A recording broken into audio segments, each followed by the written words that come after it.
Hello everyone, আমি চিত্রা আর আমার একটি নতুন ব্লগে তোমাদেরকে অনেক অনেক স্বাগত। তো তোমরা সবাই কেমন আছো? আশা করি তোমরা সবাই সুস্থ আছো, ভালো আছো, আর আমিও ভালো আছি। তোমরা সবাই হয়তো ভাবছো ব্যাগপত্র গুটিয়ে আবার আমি কোথায় চললাম। অনেকেই কিন্তু জানো বন্ধুরা যে আমি কোথায় যাচ্ছি, আবার অনেকেই জানো না। যারা জানো না তারা যদি তোমরা জেনে থাকো, গেস করতে পারো, তাহলে আমার কমেন্ট সেকশনে জানো। তো দেখো এদিকে দেখলে তোমরা আমার বর্মশাই আমার সাথে দেখা করতে এসেছিল। উনি আমাদেরকে গাড়িতে উঠিয়ে একেবারে বাড়ি চলে গেছে।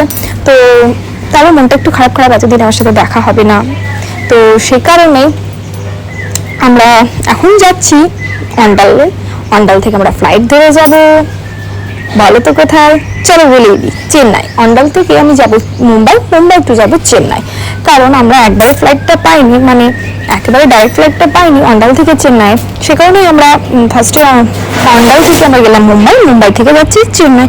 কারণ আমাদের একটু তাড়াও ছিল, সে কারণে আর অপেক্ষা করলাম না খুব বেশি, তো বেরিয়ে পড়লাম। তাড়া বলতে আমার একটু চেক আপের জন্য গেছিলাম, আমার শরীরটা একটু অসুস্থ, কারণ আমার একটু বুকে ব্যথা আর শ্বাসকষ্ট হচ্ছিল মাঝে মাঝে। সে কারণে বেশিক্ষণ অপেক্ষা না করে আমরা চলে গেলাম একদম চেন্নাই। দুর্গাপুরে দেখিয়েছি তো সেরকমভাবে কিছু ফল পাইনি, কারণ আমার এখানে কেউ কিছু বলতে পারছিল না আমার কি কারণে হয়েছে। হয়তো বলছিল শরীরটা প্রচন্ড উইক, খাওয়া দাওয়া করি না বলে, সে কারণে হতে পারে। কিন্তু আমার বুকে ব্যথা অনেক ওষুধ টষুধ খেয়েও কম ছিল না, সে কারণে আমরা বেরিয়ে পড়লাম চেন্নাই। তো চেন্নাই একটু ভালো দেখি, তারপরে মানে ভালো করে চেক আপ করে আমরা বাড়ি ফিরবো, তাহলে একটু কি নিশ্চিন্ত।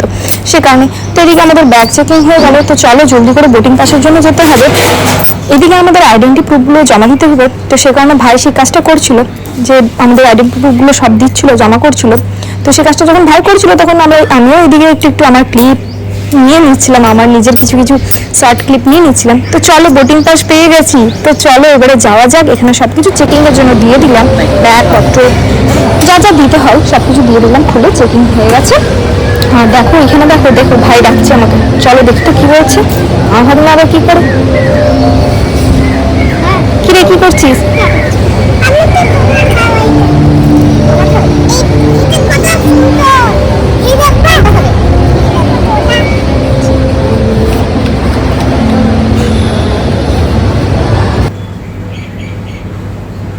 তো ছেলে তো নিজের পছন্দের মতো জিনিস পেয়ে গেছে, ওর ফেভারিট হচ্ছে ডোনাট। তো চলো ডোনাট নিয়ে ও বসে বসে খেয়ে নিক, ততক্ষণ আমিও যাই ওর সাথে সাথে।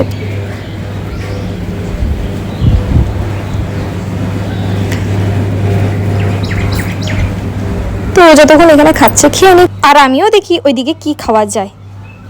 তো দেখো এখানে অনেক রকমের খাবার রয়েছে।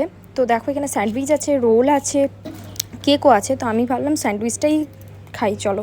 তো চিকেন স্যান্ডউইচ নিয়ে নিলাম, আর এখানে বসে বসে দেখো আমি খেয়ে নিচ্ছি। তো ছেলেও আমার সাথে একটু একটু করে খাচ্ছে। আবার স্যান্ডউইচের পর তো কফি বানতা হয়, তো সেই কারণে কফিও নিয়ে নিলাম এক কাপ।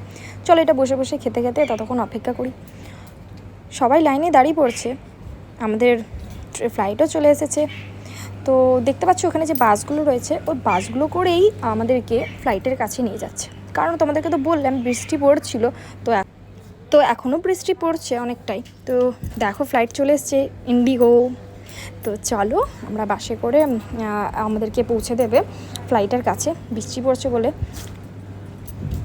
তো এখানে সবাই বোটিং পাসগুলো দিয়ে দিচ্ছে, এক এক করে ভাই দিয়ে দিল, মাও দিয়ে দিচ্ছে, এরপরে আমিও আমারটা দিয়ে দিই। তো দিয়ে দিলাম আমি আমারটা। তো চলো বেরিয়ে আবার মাকে আবার বললো চেকিংয়ের জন্য, কারণ মায়ের হাতে একটা হ্যান্ডব্যাগ ছিল, সেটাও নাকি চেক করবে আরেকবার। তো সেই জন্য মাও গেল, মায়ের জন্য আমি এখানে অপেক্ষা করছি একটুখানি। ততক্ষণ মামা উঠে গেছে। তো মায়ের হয়ে যাওয়ার পরে আমি আর মা দুজন মিলেই উঠে পড়লাম বাসের মধ্যে। বাস একদম ফুল হয়ে গেছে, সে কারণেই বাসের ডোর ক্লোজ করে দিতে বলছে। তো চলো চলেই যাই ফ্লাইটের কাছে। তো দেখো আমাদের ফ্লাইটের সামনে আমরা চলে এসেছি। এবারে বাস থেকে নেমে গিয়ে একবারে ফ্লাইটের ভেতরে উঠে পড়বো। তো চলো আবার বোটিং পাস দেখবে, তো দিয়ে দিলাম আবার বোটিং পাসগুলো লাইনে দাঁড়িয়ে দাঁড়িয়ে। এক এক করে সবাই উঠে যাচ্ছে, এরপরে ভাই আর সোনাও উঠে যাচ্ছে। এরপরে আমি আমার মায়ের আর আমার মামারটা দিয়ে দিলাম, তিনজনের একসাথে দিয়ে দিলাম। তিনজনেরটা হয়ে গেল, এরপরে উঠে পড়লাম। তো আমার পেছনে আসছে আমার মা আর মামা, এই দেখো। আর আগে আমার ভাই আর সোনা উঠে গেছে। ইস সামনে থেকে দেখো সেরা লাগছে।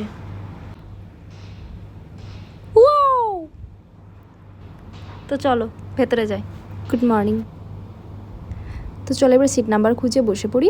তো একটা রোয়ের মধ্যে দেখো তিনটে করে 6টা ছিল। একটা দিকে আমি, আমার সোনার মা বসেছিলাম, একটা দিকে ভাই আর মামা বসেছিল। একটা রোয়ের মধ্যে আমরা নিয়ে নিয়েছিলাম সিটগুলো। আর এখানে বসে পড়েছি, দেখো সিট বেল্টটাও লাগিয়ে নিই, সিট বেল্ট লাগিয়ে নিলাম। তো চলো, আমার ভিডিও যদি খুব ভালো লাগে তাহলে লাইক কমেন্ট শেয়ার করতে ভুলো না। তো চলো এবারে নেক্সট ভিডিওর জন্য ওয়েট করো, আমার পাশে থেকো।